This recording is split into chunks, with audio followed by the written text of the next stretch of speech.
यह कहानी है सूरजपुर गांव की। इस गांव में रामू नाम का एक लकड़हारा रहा करता था। रामू अपनी पत्नी अनुराधा और 2 बच्चों के साथ एक छोटे से घर में रहता था। रामू गांव के जंगलों से लकड़ियां काटकर उसे बाजार में बेचने का काम करता था। लकड़ियों को बेचकर आए पैसों से वह अपने परिवार का पेट भरता था। अप्रैल का महीना आ चुका था।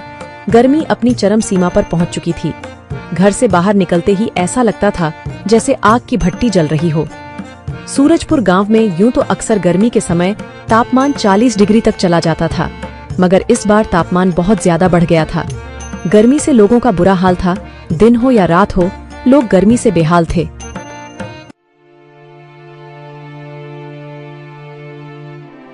इस साल तो गर्मी बहुत ज्यादा पड़ी है।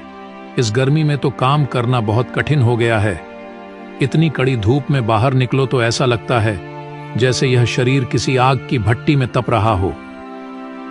हाँ जी, इस साल की गर्मी तो बहुत ज्यादा बढ़ गई है।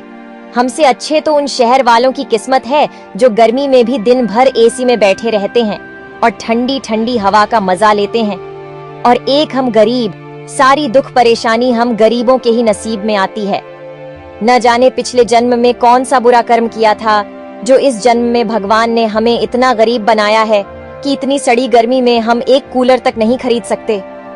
जरा सुनिए, देखिए ना, अगर हो सके तो इस गर्मी में हमें कूलर दिला दीजिए। बहुत गर्मी लगती है। अगर कूलर की ठंडी ठंडी हवा चलेगी तो हमारा घर कितना ठंडा रहेगा। और आप भी इतनी कड़ी धूप में मेहनत करके घर आते हैं। जब ठंडी ठंडी हवा आपके शरीर पर पड़ेगी तो आपकी सारी थकान पल भर में दूर हो जाया करेगी। तभी भोला और चिंकी भी बोल पड़ते हैं। हाँ पापा, हमें कूलर दिला दो ना, हमें बहुत गर्मी लगती है। पापा, परसों जब हम जमींदार जी की दावत में गए थे तो उनके घर पर बड़े बड़े कूलर लगे थे। बहुत ही ठंडी हवा आ रही थी। पापा, हमें भी कूलर दिला दो ना। अनुराधा, तुम्हें तो पता है ना कि कूलर मैं नहीं ला सकता।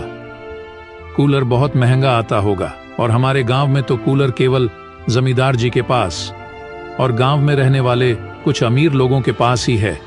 अगर कूलर इतना सस्ता होता तो गांव के हर घर में कूलर होता। हम गरीब लोग हैं, हम कूलर जैसे चीजों का इस्तेमाल नहीं कर सकते। उसके लिए बहुत पैसे चाहिए जो हमारे पास नहीं है। इतना कहकर रामू काम के लिए निकल जाता है। चलो बच्चों, जाओ अपने स्कूल का काम करो। लगता है हमारा कूलर का सपना सपना ही रह जाएगा।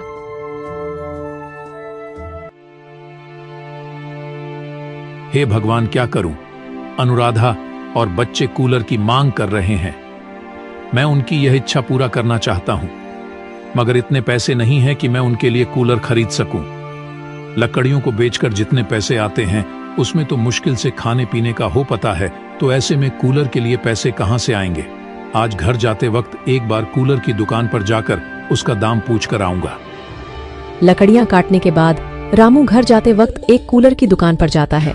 भैया, इस कूलर का क्या दाम है? 4000 रुपए से शुरू है। बताइए तुम्हें कौन सा कूलर चाहिए, ये बड़ा वाला या ये छोटा वाला? ये बड़ा वाला बिल्कुल एसी जैसी हवा देता है। बोलो कौन सा लेना है? भैया, अभी बस मैं दाम पता करने आया था, अभी मैं जाता हूं।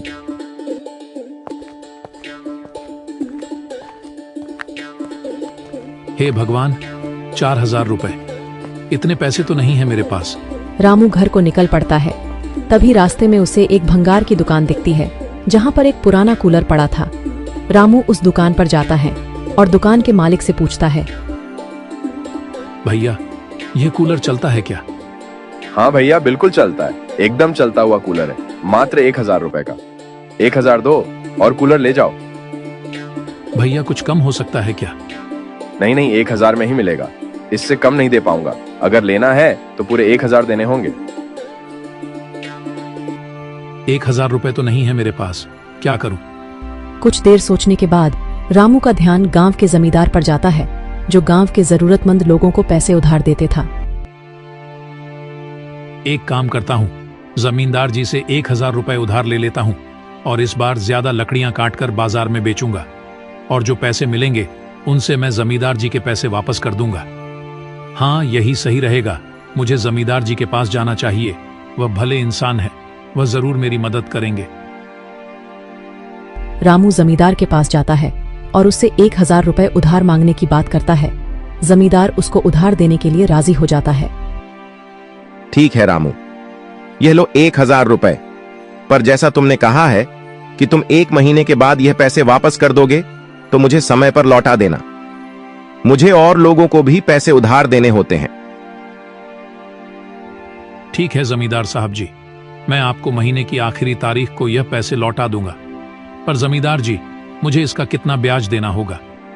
रामू, तुम इतनी छोटी बात क्यों करते हो? तुमने तो बस 1000 रुपए ही लिए हैं ना। भला 1000 रुपए में मैं तुमसे क्या ब्याज मांगूंगा? तुम बस जितने लिए हैं उतने ही समय पर वापस कर देना। जमींदार साहब, आपका बहुत बहुत शुक्रिया। मैं आपके पैसे समय पर लौटा दूंगा। इतना कहकर रामू वापस भंगार की दुकान पर जाता है और दुकान के मालिक को 1000 रुपए देकर कूलर घर ले आता है। घर में कूलर को देखकर अनुराधा और बच्चे बहुत खुश होते हैं। ये कूलर कहाँ से लाए आप, और आपके पास इसे लेने के पैसे कहाँ से आए? बताइए ना, आपकी कोई लॉटरी लगी है क्या? हाँ बताता हूँ, थोड़ा सब्र रखो। ये कूलर मैंने भंगार की दुकान से खरीदा है और पैसे मैंने जमींदार साहब से उधार लिए थे। बस उसी से ये कूलर खरीद है। तुम्हें और बच्चों को कूलर चाहिए था ना, तो बस मैं ले आया कूलर। चलो इसको चालू करके देखते हैं, आखिर ये कैसी हवा देता है। जैसे ही रामू कूलर चलाता है, पूरे घर में कूलर में से की ठंडी ठंडी हवा बाहर आने लगती है। अनुराधा और बच्चे भी कूलर की ठंडी ठंडी हवा का मजा लेते हैं। पापा, ये कूलर तो बहुत ही ठंडी ठंडी हवा दे रहा है। देखिए, इस कूलर में से निकलने वाली हवा ने पूरे कमरे को कैसे इतना ठंडा कर दिया है। अब तो यह सड़ी गर्मी भी हंसते हंसते कट जाएगी। इस तरह खुशी खुशी कुछ दिन बीत जाते हैं। अब यह बात गांव में धीरे धीरे फैलने लगती है कि रामू के घर पर कूलर लगा है। गांव में बहुत कम ही लोगों के पास कूलर था, और जिसके पास भी था वह या तो जमींदार थे या गांव के कुछ रईस। गांव में रहने वाले आम लोगों के पास कूलर नहीं था। भाई, मैंने सुना है वह जो रामू लकड़हारा है ना, उसने कूलर ले लिया है। क्या बात कर रहे हो लाला भाई? वह तो पूरे गांव में कहता फिरता है कि उसकी ज्यादा कमाई ही नहीं होती। वह तो इतना ही कमा पाता है कि वह अपने परिवार का गुजारा कर पाए, तो उसने कूलर कहां से ले लिया? अरे भाई, कल मैंने उसको जमींदार जी के घर जाते हुए देखा था। जरूर जमींदार जी से कर्ज लेकर लिया होगा। हाँ, यही हो सकता है। भला हम गरीब लोग कूलर कहां से खरीद सकते हैं? मेरी भी पत्नी कुछ दिन पहले जिद कर रही थी कि कूलर खरीद लो, बहुत गर्मी लगती है। पर अब तुम बताओ, हम गरीब लोग कूलर कहां से खरीदें? मैं सोच रहा हूं, क्यों ना रामू से बात करके देखो, आखिर उसने कूलर कैसे खरीदा और कहां से खरीदा है, और वह उसके पैसे कैसे भरेगा। हरिया अगले दिन जब काम पर जाता है तो लाला उसे रोकते हुए कहता है, अरे रामू भाई, मैंने सुना है तुमने एक नया कूलर खरीदा है। अरे नहीं लाला भाई, नया कूलर नहीं है। नए कूलर के पैसे कहां से आएंगे? वो एक पुराना कूलर है, एक भंगार की दुकान में मिल रहा था, तो मैं जमींदार जी से थोड़ा कर्ज लेकर खरीद लिया। ओ अच्छा, तुमने पुराना कूलर कर्ज से खरीदा है? हाँ लाला भैया, अब इतने तो पैसे थे नहीं कि नया कूलर खरीदा जा सके, और बच्चे भी बहुत जिद कर रहे थे कि पापा इस बार कूलर ला दो। तो मुझे भंगार की दुकान पर यह पुराना कूलर दिखा और मैंने इसे खरीद लिया। अब मैं काम पर जा रहा हूँ। जमींदार जी का कर्ज भरना है ना, इसलिए ज्यादा काम करना पड़ेगा। चलो भाई, अच्छा हुआ कि तुमने कूलर खरीद लिया। अब मेहनत करके जमींदार जी का कर्ज जल्दी चुका देना।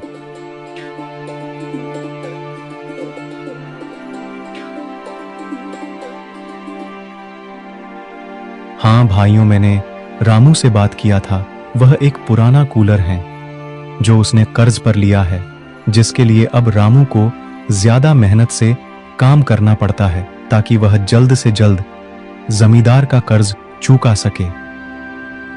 चलो अच्छा है, आखिर अपनी मेहनत से रामू ने कूलर खरीदी ही लिया। अब उसको और उसके परिवार को इस सड़ी गर्मी से कुछ राहत मिलेगी।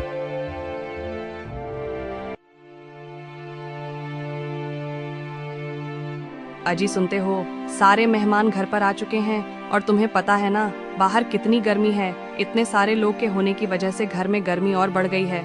जाइए कहीं ना कहीं से एक कूलर का जुगाड़ कर दीजिए। सुनीता, तुम्हें तो पता है ना अभी शादी में कितना खर्च हो गया है, और कूलर जैसी इतनी महंगी चीज खरीदने के पैसे नहीं बचे हैं। इतनी मेहनत से पाई पाई जोड़कर मैं आज बिटिया का ब्याह कर पा रहा हूं। अगर सारे पैसे कूलर खरीदने में लगा देंगे तो बिटिया का ब्याह भी तो करना है, उसकी विदाई भी तो करनी है।